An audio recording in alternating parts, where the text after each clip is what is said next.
देख रहे हैं सिटीलिया न्यूज चैनल, हक की आवाज। अस्सलामु अलैकुम नाज़रीन किराम,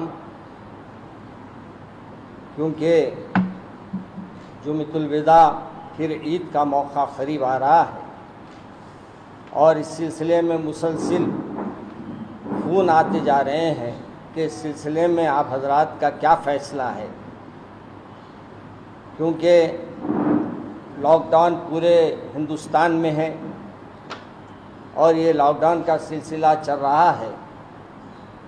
तो उलमाए किराम ने जिस अंदाज से हमको कहा है कि ईदैन की नमाज में भी इस बात का ख्याल रखे कि ज़्यादा मजमा न जमा हो, 2 से 4 आदमी 3 आदमी जो इजाज़त गवर्नमेंट दी है उसी बुनियाद पर आपको नमाज अदा करनी होगी।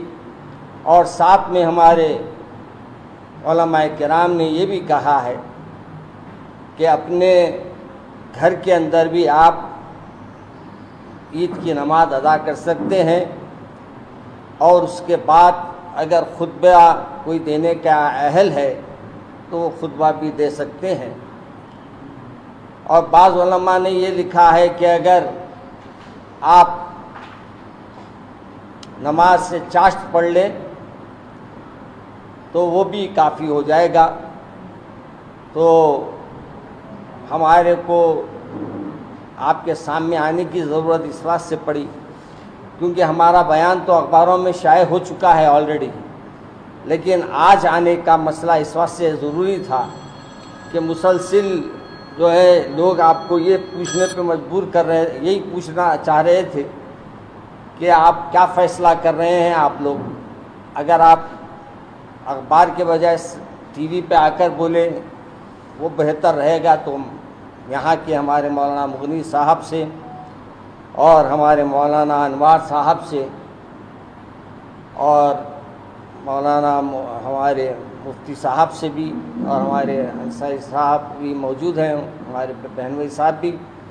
तो हम सब ने यह तय किया कि एक मुलाकात आप हजरात से रख कर इस बात की वजाहत कर दें कि हमको उम्मीद है कि ये लॉकडाउन के दरमियान में हमको नमाज़ पढ़ने के वास्ते इजाज़त नहीं मिलेगी। अलबत्ता इतना ज़रूर है कि कोई भी ऐसी हिमाकत ना करे कि जिससे आप लोगों पे केसेस बुक हो। और आज मुसलमानों को मीडिया बदनाम करने पे लगा हुआ है।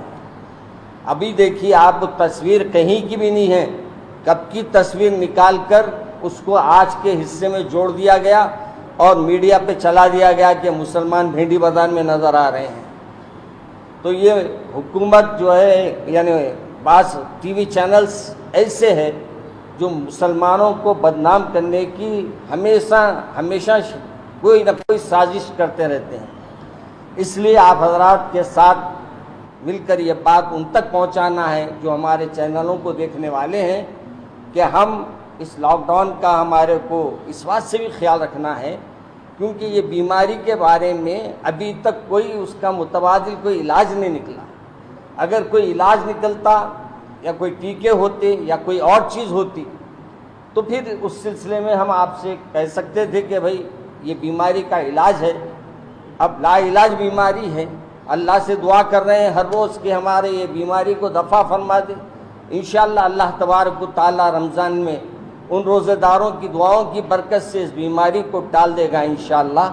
मगर ये भी है कि हमको एहतियात करने का भी हुक्म है, हम एहतियात भी करें। मगर अफसोस ये भी हो रहा मेरे को कि लॉकडाउन के अंदर भी माशाअल्लाह लोग शॉपिंगों में पीछे नहीं हट रहे और मुझे ये एहसास हो रहा है कि बहुत से अभी भी लोग ऐसे हैं जिन तक अनाज पहुंचना है।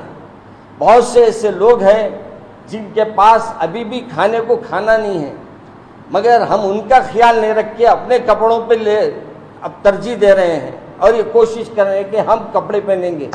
कपड़े किस खुशी में पहनेंगे? क्या हमसे अल्लाह के तबारक व तआला का जो अहकामात रमज़ान के थे क्या हमने पूरा उसका हक़ अदा कर लिया? क्या हमने उसका हक़ पूरे तरीके से अदा करा? पहले ये गौर कर लीजिए। हाँ, अगर आप हक़ अदा कर लिए हैं तो आपको ईद मनाने का हक़ है। अगर आप अभी भी कई नौजवान हमारे रोज़े छोड़े हुए हैं, कई लोग روزے چھوڑ کے اپنے تفریحاں کر رہے ہیں، تو ایسے لوگوں کو عید کے کپڑوں کی بڑی جلدی ہے۔ میں ہمارے وہ تمام لوگوں سے جو عید کی شاپنگ کر رہے ہیں کریے، میں نہیں انکار کر رہا ہوں میں، مگر اپنے کو بیمار ڈال کے شاپنگ کرنا کیا ضروری ہے؟ اپنے کو مصیبت میں ڈال کے، بیماری کے اندر ڈال کے شاپنگوں پہ جا کر وقت کو برباد کرنا، اور جو موقع اللہ نے لاک ڈاؤن میں ہم کو دیا ہے، کثرت سے قرآن پاک پڑھی ہے، زیادہ سے زیادہ اللہ کے سامنے سجدریز ہوئیے اور اللہ کو منانے کی کوشش کیجیے، شاید یہی عمل ہمارے اللہ تبارک و تعالیٰ پسند فرما لے اور اس کی وجہ سے ہماری بیماریوں کو دور فرما دے۔ تو اس سلسلے میں آپ کو یہ زحمت دی گئی تھی، یہ دونوں باتیں آپ کے سامنے میں نے عرض کر دی ہے۔ بہرحال ہم کو لاک ڈاؤن کی اہمیت کو بھی سامنے رکھنا ہے، اور اس سے سب سے بڑی بات یہ ہے کہ کسی کا جانی نقصان نہ ہو۔ اپنی وجہ سے کسی اور کو تکلیف میں ڈال رہے ہیں آپ، تو یہ بھی غلط ہے۔ اب کس کو بیماری رہیں گی اپنی صف میں اپن بول نہیں سکتے، وائرس کس پہ ہم کو بولنے کے لیے کوئی ہمارے پاس میٹر نہیں ہے۔ بس اللہ میاں کا، رسول اکرم صلی اللہ علیہ وسلم نے بھی فرمایا احتیاط کرو، اور اللہ کا حکم بھی ہے احتیاط کرنے کا۔ اور جب علماء ہمارے پورے سب سے بڑے یعنی دیوبند سے بھی مسئلے کا جواب آ گیا ہے، پھر جامعہ نظامیہ کے مفتی صاحب نے بھی اس کا جواب دے دیا ہے، اور دیگر علماء کرام نے بھی اس سلسلے میں کھل کر اپنے خیالات کا اظہار کیا ہے۔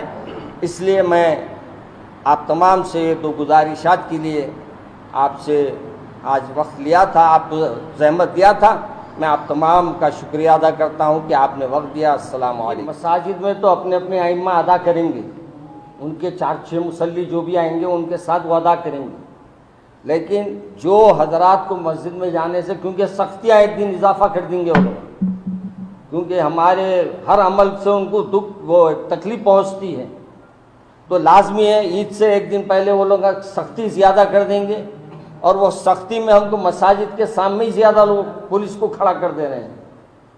تو آپ کچھ حکومت سے مطالبہ کریں گے کہ اپنی مسجد کھولنے کے لیکن اگر حکومت سے ہم ڈیمانڈ کر سکتے تھے، کس صورت میں جب کہ یہ وائرس نہیں ہوتا، وائرس کے باوجود بھی شراب کی دکان وغیرہ کھول دی گئی، دیکھیں وہ دلیل وہ نہیں ہے، وہاں جانے والے سب ویسے ہی رہتے، اپنی صفوں میں آنے والے وہ ویسے نہیں رہتے۔ فتویٰ جو آیا ہے ہمارے لیے دیوبند سے، اور اس میں صاف الفاظ میں انہوں نے لکھا ہے کہ اگر آپ کے گھر میں 3-4 لوگ جمع ہو جاتے ہیں تو آپ عید کی نماز ادا کر سکتے ہیں، 3 آدمی سے زیادہ ہونا ضروری ہے۔ کیا مانا یہ ہے نا، 4 آدمی ہونا ضروری ہے، 4 آدمی ہو تو یہ آپ کر سکتے ہیں۔ وہ چاش پر یہ بول کے ہے نا، شکرانہ ادا کر لینا ہے کہ اللہ نے ہم کو رمضان گزارا۔ اب کپڑے خریدنے والوں سے میری سوچ ہے، میں یہ سوچ رہا ہوں کپڑے خریدنے والے کیا یہ یقین ہے کہ عید تک رہیں گے؟ ہمارے کو یہ بھی سوچنا ہے۔ آج کل تو صبح میں مل رہے ہیں، شام میں خبر غلط آ رہی۔ اب ایسی صورت میں ہم کو یہ دیکھنا ہے کہ جان ہے تو جہان ہے، اللہ میاں ہمارے کو حفاظت کرنے والا یقین ہے، مگر اللہ حفاظت ان کی کرتا ہے جو خود بھی اپنی تھوڑی حفاظت کا معاملہ کر لے۔ ناظرین اب ہمارے تمام پروگرام فیس بک، انسٹاگرام اور یوٹیوب پر بھی مشاہدہ کر سکتے ہیں۔ ناظرین اگر آپ یوٹیوب پر ہمارے ویڈیوز دیکھ رہے ہیں تو یوٹیوب پر ہمارے چینل کو سبسکرائب کریں، لائک اور شیئر کریں۔ تو ناظرین اب مجھے ذکیہ صادق کو اجازت دیں اور دیکھتے رہیے آپ کا اپنا پسندیدہ چینل سٹی انڈیا نیوز۔